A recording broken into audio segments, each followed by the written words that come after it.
गांव कालापुर। यह गांव सदियों से अपने रहस्यमय अतीत के लिए जाना जाता था। लेकिन सबसे डरावनी कहानी थी एक डायन की। बूढ़े लोग कहते थे कि रात के तीसरा पहर पुराने आम के पेड़ के पास एक डरावनी हंसी सुनाई देती थी। गांव के बहुत से लोगों ने वहां कुछ अजीब देखा था। एक लाल साड़ी पहने लंबी चोटी वाली औरत, जिसकी आंखें अंधेरे की तरह गहरी थी और होठ खून से सने रहते थे, और उसकी चोटी किसी नागिन की तरह लहराती रहती थी। जो कोई भी उस रास्ते से गुजरा या तो वापस नहीं आता या फिर उसकी लाश मिलती, खून से लथपथ और चेहरा खरोचों से बुरी तरह बिगड़ा हुआ। सब लोग इसे लोगों की अफवाह ही समझते थे, जब तक कि एक दिन गांव के एक इंसान मनोहर की लाश मिली। एक दिन पहले मनोहर किसी काम से गांव लौट रहा था और लौटते लौटते उसे रात हो गई थी। तभी मनोहर को दो रास्ते दिखते हैं। मनोहर कहता है, अगर मैं ये छोटा रास्ता ले लूं तो मैं घर जल्दी पहुंच जाऊंगा, लेकिन गांव वाले कहते हैं कि इस रास्ते पर एक आम का पेड़ है जहां पर एक डायन रहती है। मनोहर ने सोचा कि ये तो बस लोगों की फैलाई हुई अफवाह है। मनोहर छोटा रास्ता ले लेता है। जैसे जैसे मनोहर आगे बढ़ता है, उसे पायल की आवाज आने लगती है। उसे एक बहुत ही खूबसूरत आवाज में कोई औरत उसका नाम पुकार रही थी। मनोहर, मनोहर, रुको, मुझे इस जंगल में अकेला छोड़कर कहाँ जा रहे हो? मनोहर पलटने ही वाला था कि उसे डायन के बारे में याद आ गया और मनोहर चुपचाप बिना पीछे देखे आगे बढ़ने लगा। लेकिन डायन इतनी आसानी से किसी का पीछा नहीं छोड़ती। चलते चलते मनोहर उस आम के विशालकाय और भयानक पेड़ के पास पहुंच गया। मनोहर आगे बढ़ने लगा कि तभी किसी ने एक आम मनोहर को फेंक कर मारा। मनोहर ने पीछे पलटकर देख लिया। उसने देखा कि एक बहुत ही भयानक औरत लाल साड़ी में खड़ी थी और उसकी आंखें हैं ही नहीं, उसकी चोटी एक नागिन की तरह नाच रही थी और उसके पैर उल्टे थे।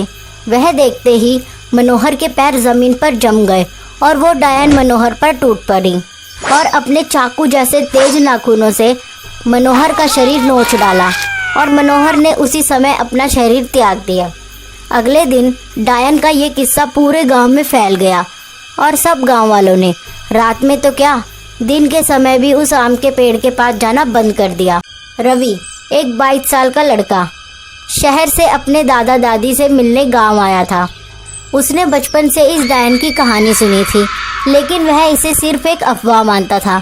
रवि ने अपने गांव के दोस्तों से कहा, मैंने सुना है कि इस गांव में एक डायन है, चलो उसे देखने चलते हैं। गांव के सभी लड़के डर गए। उनमें से एक लड़का, जिसका नाम रामू था, उसने रवि से कहा, हमें सख्त मना किया गया है कि वहां पर कोई ना जाए।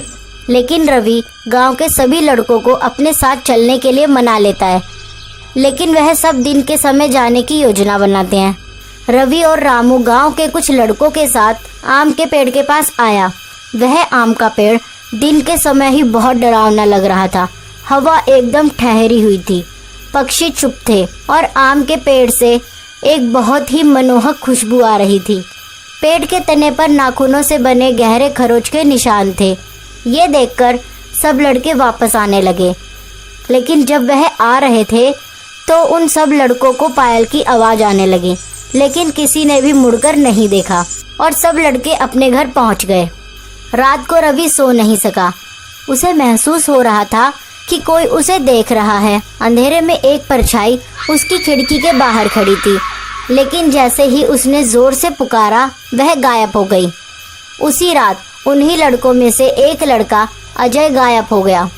जब उसे ढूंढा गया तब अजय का शरीर उसी आम के पेड़ पर लटका हुआ मिला, आंखें बाहर निकली हुई, शरीर पर गहरे नाखूनों के निशान और गले से खून रिस रहा था। गांव के बुजुर्ग ने कहा, डायन जाग चुकी है, अब एक एक कर मौतें होंगी। रवि को अब लगने लगा कि ये सब सच हो सकता है। वह जानना चाहता था कि यह डायन आखिर कौन थी और क्यों इतनी निर्दयी थी। 200 साल पहले इसी गांव में एक खूबसूरत लड़की रहती थी, जिसका नाम चंपा था। वह बहुत सुंदर थी। उसकी बड़ी बड़ी काली आंखें, लंबे घने बाल, गोरा चमकता चेहरा गांव के हर लड़के को मंत्रमुग्ध कर देता था। लेकिन उसकी खूबसूरती ही उसके लिए श्राप बन गई। गांव का जमींदार ठाकुर वीरेंद्र सिंह उस पर मोहित था। उसने उसे पाने की हर कोशिश की, लेकिन चंपा ने मना कर दिया। गुस्से में ठाकुर ने उसे डायन घोषित करवा दिया। पंडितों ने कहा कि यह औरत एक डायन है और खूबसूरत रहने के लिए इंसानों का खून पीती है। इसे जिंदा जला दो। चंपा को पकड़कर उसी आम के पेड़ से लटका दिया गया और आग लगा दी गई। लेकिन मरने से पहले उसने खौफनाक श्राप दिया। जिसने भी इस जंगल में कदम रखा वह मरेगा। मेरा बदला अधूरा नहीं रहेगा।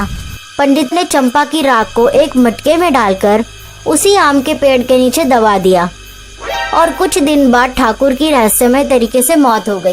एक रात रवि सो रहा था। तभी रवि को एक सपना आया कि वो उसी आम के पेड़ के पास है और वह डायन रवि के सामने खड़ी है। रवि ने अपनी आंखों से देखा था। वह आम औरत की तरह नहीं थी। उसकी आंखें गड्ढों जैसी काली और खाली थी। उसकी त्वचा झुलसी हुई थी, जैसे उसे आग में जलाया गया हो। उसके लंबे नाखून किसी जानवर के पंजों की तरह थे, जिनसे वह शिकार के चेहरे नोच देती थी। उसके होठ हमेशा खून से सने रहते थे और उसकी लंबी चोटी किसी नागिन की तरह लहर रही थी। तभी रवि नींद से जाग उठा और उसने देखा कि वही डायन खिड़की के पास खड़ी है। अजय की मौत के बाद अगले 2 हफ्तों में 3 और लोग मारे गए। रमेश काका, गांव का पुजारी, जिसने आम के पेड़ के पास पूजा करने की कोशिश की थी, रात को उसकी लाश बिना सिर के पड़ी मिली। सीमा, एक लड़की जिसने गलती से डायन के नाम का मजाक उड़ाया था, उसका शरीर खून से लथपथ था और उसका दिल गायब था। बबलू, गांव का सबसे बहादुर लड़का, जिसने दावा किया था कि डायन से वह नहीं डरता। सुबह उसकी लाश पेड़ की शाखा से उल्टी लटकी हुई मिली, आंखें सफेद और शरीर पर उंगलियों के जलने के निशान। गांव वालों ने कई तांत्रिक बुलाए, लेकिन कोई भी जिंदा नहीं लौटा। डायन अब और भी ज्यादा शक्तिशाली हो गई थी। वह डायन रोज रवि के सपने में आया करती थी। उसने गांव के सबसे बुजुर्ग व्यक्ति बाबा राघव से पूछा कि बाबा, वह डायन रोज मेरे सपनों में आती है और जब भी मेरी नींद खुलती है तो वह डायन मेरी खिड़की के बाहर खड़ी होती है। उसे कैसे रोका जाए? बाबा ने बताया, चंपा को जब जलाया गया था तब उसकी अस्थियां उसी आम के पेड़ के नीचे एक मटके में डालकर दफना दी गई थी और चंपा की आत्मा ने डायन का रूप ले लिया। हमें उसकी अस्थियां निकालनी होगी, तब हम उस डायन को खत्म कर सकते हैं। रवि और कुछ गांव वाले रात को आम के पेड़ के पास पहुंचे और उन अस्थियों को जमीन से निकाला और पूजा शुरू की। उन्होंने मंत्रों का जाप किया, लेकिन तभी हवा तेज हो गई और डायन जमीन से उठी। उसकी आंखें आग की तरह जल रही थी। उसने एक झपटे में 2 लोगों को उठा लिया और पेड़ पर लटका दिया। उनके शरीर चटकने की आवाज आई और खून जमीन पर फैल गया। बाबा ने रवि को एक चाकू दिया और रवि को कहा, उसकी चोटी काट दो। रवि ने उसकी चोटी काट दी, लेकिन वह डायन अभी भी मरी नहीं थी। बाबा ने उसकी अस्थियों पर पूजा की और डायन को एक मटके में कैद कर दिया और उसकी चोटी को एक बक्से में डाल दिया और मंत्रों से बांध दिया और गांव के 2 लोगों को एक बक्सा और एक मटका दे दिया और कहा, इस मटके और इस बक्से को एक ऐसी जगह दबाना जहां कोई भी इन्हें ढूंढ ना सके। और वो दोनों आदमी अलग अलग दिशा में चले गए। उसके बाद से गांव में डायन का खौफ खत्म हो गया और डायन एक कहानी बनकर रह गई। कुछ साल बाद एक जगह पर खुदाई हो रही थी और तभी मजदूर को एक मटकी मिली। मजदूर ने जब उस मटकी को उठाया तब उसमें से कुछ आवाज आ रही थी। मजदूर ने जैसे ही मटके को कान पर लगाया, उसमें से एक खौफनाक चीख निकली और मजदूर के हाथ से वो मटकी छूट गई और जमीन पर गिर के टूट गई।